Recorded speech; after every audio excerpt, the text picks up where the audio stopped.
Give the order. Here to help. Give the call to the member for Hasluck.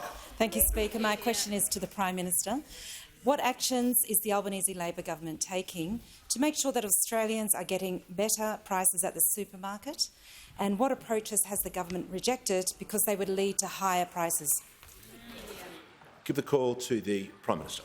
I thank the member for Hasluck for her question. And indeed, we know that too many families are feeling the pinch at the supermarket checkout. And that's why we've made sure that we want to look after farmers, but we also want to look after customers. And that's why we're making the Food and Grocery Code of Conduct mandatory, something that never happened from those opposite.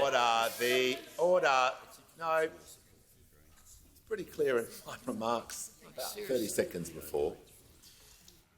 Everyone's going to get the memo now. Everyone is now on a general warning, and I'm looking at the member for Barker as well. So everyone is now on a warning. The Leader of the Australian Greens on a point of order. I thought that had moved on to the next question. No, that's fine. The Prime Minister in continuation. Thanks, Mr Speaker. Now, we're making what they had as voluntary mandatory, and that will mean that businesses will face fines of up to $10 million if they break the code, the heaviest fines of any industry code. We're partners with Choice to give households better information about prices. We've banned unfair contract terms and directed the ACCC to conduct an inquiry. All of these actions designed to bring prices down. Now, one thing that all of the experts agree on to push up prices would be divestiture, a policy that's supported by the Greens, the Nationals before, and now supported by the Liberals as well. One in which 2 days after the big announcement, we're yet to get a question from those opposite.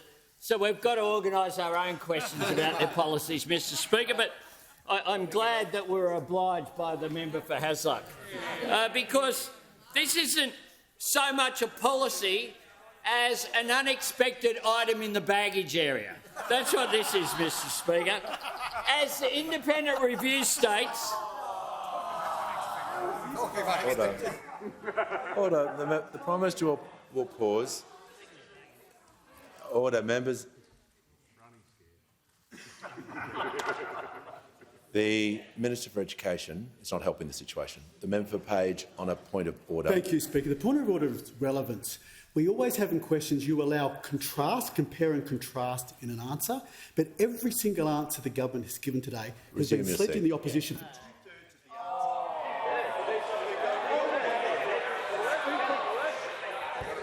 Yeah.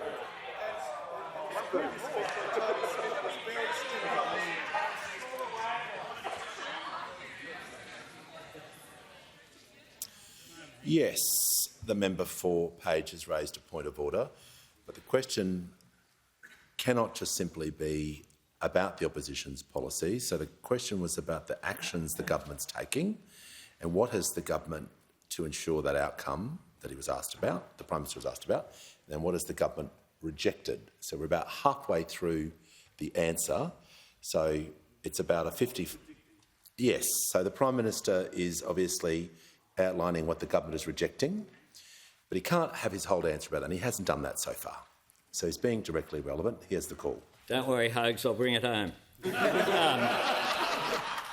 The fact is that the independent review that we undertook said the result could easily be greater market concentration, less competition. Right. Oh, princess. The order. The member for Wannon on a point of order. The Prime Minister has to refer to members by the correct.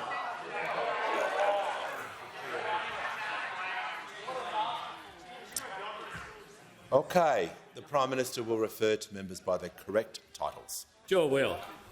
If I knew what his portfolio was, I'd say it, Mr. Speaker. The Leader of the Opposition started the year telling people to boycott Woolies. Remember that? Now he wants to nationalise it, Mr. Speaker.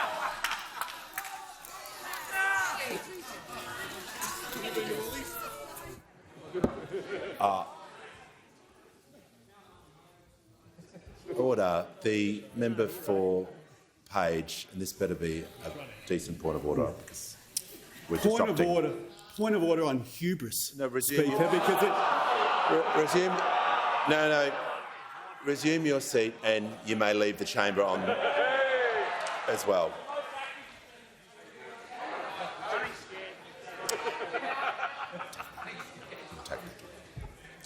The Prime Minister in continuation. Mr Speaker, it's been quite a journey for the Liberal Party.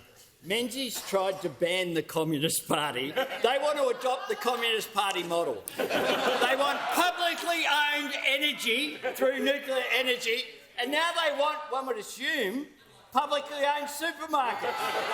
Because if Coles has to sell, guess who'll buy it? Maybe Woolworths, just maybe. Nuclear reactors that drive up power prices and a supermarket schmozzle that will drive up grocery prices. These are their big ideas they have, those opposite, but Australians will be left with the bill.